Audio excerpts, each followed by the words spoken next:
Today we're going to talk about hyperparathyroidism.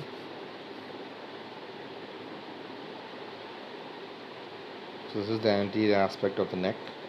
You can see the thyroid gland, thyroid cartilage, cricoid cartilage, the trachea, and the parathyroid glands on the back. This is the posterior aspect. Remote the esophagus and the pharynx. So you can see the trachea and the posterior aspect of both the lobes of the thyroid gland with the 4 parathyroid glands. So what is hyperparathyroidism? It's a symptom complex produced due to overproduction of parathyroid hormone by one or more abnormal parathyroid glands. So it is classified into 3 types. We have the primary, secondary and tertiary hyperparathyroidism. So primary hyperparathyroidism is the third most common endocrine disease after diabetes and thyroid disease. So what is primary hyperparathyroidism? It is unstimulated inappropriate high parathyroid hormone secretion due to hyperplasia or adenoma causing the hypercalcemia. So there is a high value of parathyroid hormone and there is high serum calcium levels, and the cause is usually hyperplasia or adenoma and rarely even carcinoma. So it can be adenoma in 85% cases, hyperplasia in 14% cases, and carcinoma in 1% cases. So here there is a high serum calcium, a high parathyroid hormone, and a low serum phosphate. So this is how it looks like. The parathyroid gland secreting the parathyroid hormone, which has effect on the bone, the kidneys, and the GIT, thereby resulting in hypercalcemia. So there is increased calcium reabsorption from the kidneys, increased resorption of calcium from the bones, and there is increased calcium uptake from the GIT, all resulting in hypercalcemia and hypophosphatemia. This is histopathology of adenoma. Now, what is secondary parathyroid hyperparathyroidism? It is characterized by parathyroid hyperplasia due to chronic hypercalcemia. So here the serum calcium levels are low and for a long period, resulting in consequent parathyroid hyperplasia and thereby a high level of parathyroid hormone. So the cause is usually chronic kidney disease, malabsorption and vitamin D deficiency rickets. Here the serum calcium can be normal or normal, can be low or normal. The parathyroid hormone level is high, the serum phosphate level is high, and the serum vitamin D level is low.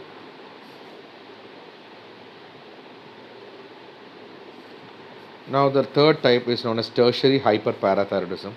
It is a state of excessive secretion of parathyroid hormone after long-standing secondary hyperparathyroidism and results in hypercalcemia.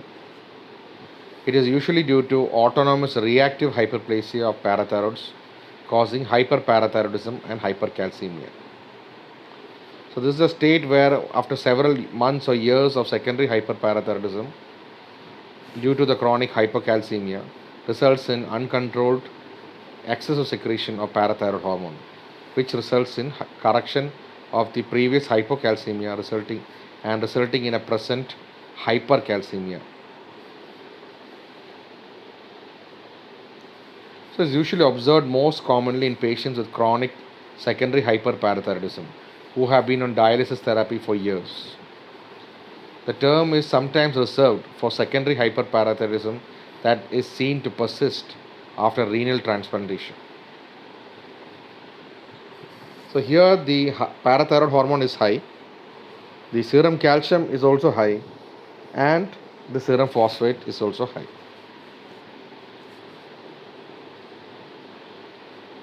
So these are the 3 types of hyperparathyroidism. Now primary clinical presentation.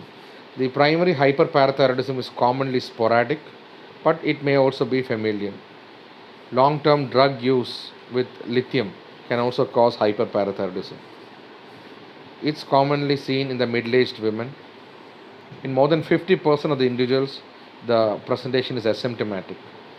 In those with the familial type, they may present with features of MEN1, MEN2A, and hyperparathyroidism jaw tumor syndrome. So MEN 1 includes the three P's: parathyroid adenoma, pituitary adenoma, and pancreatic tumor. MEN 2 includes parathyroid adenoma, pheochromocytoma, and thyroid medullary carcinoma. The hyperparathyroidism jaw tumor syndrome includes fibroosseous jaw tumors, renal cysts, and solid renal tumors. This picture here shows the jaw tumors.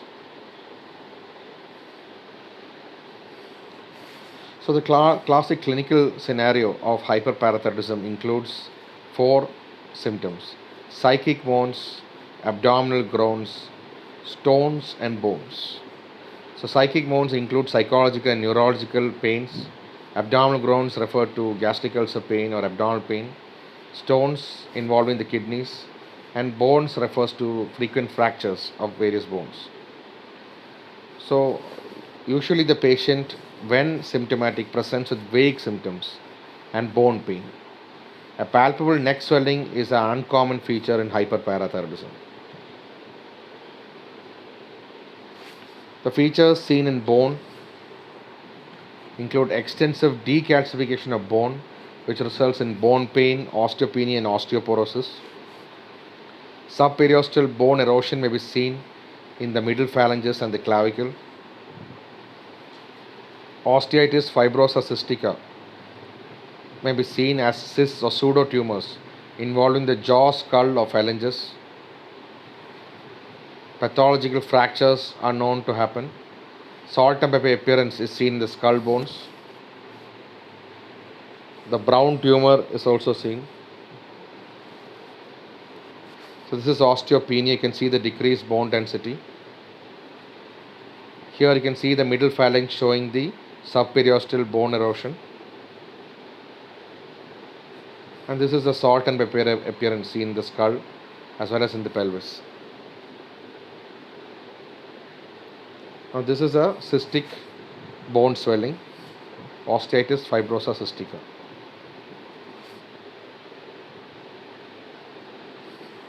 Now features related to the GIT include nausea, vomiting, abdominal pain, and constipation.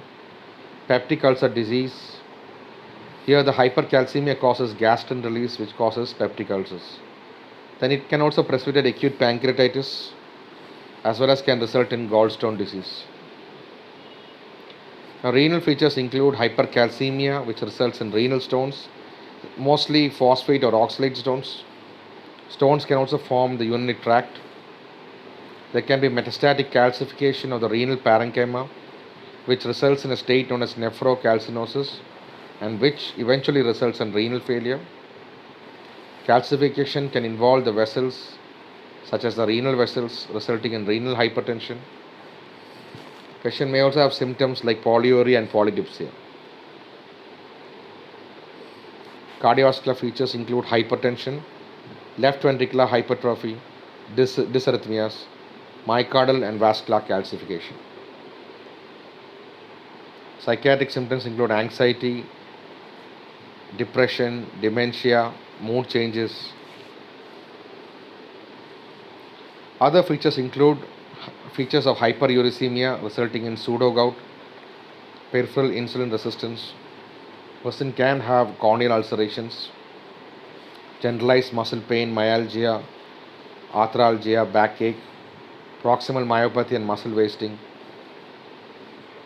cutaneous calcifications or skin lesions resulting in necrosis of skin. So these are the clinical presentations of hyperparathyroidism. In the next section, we'll deal with the investigations and management of hyperparathyroidism. Thank you.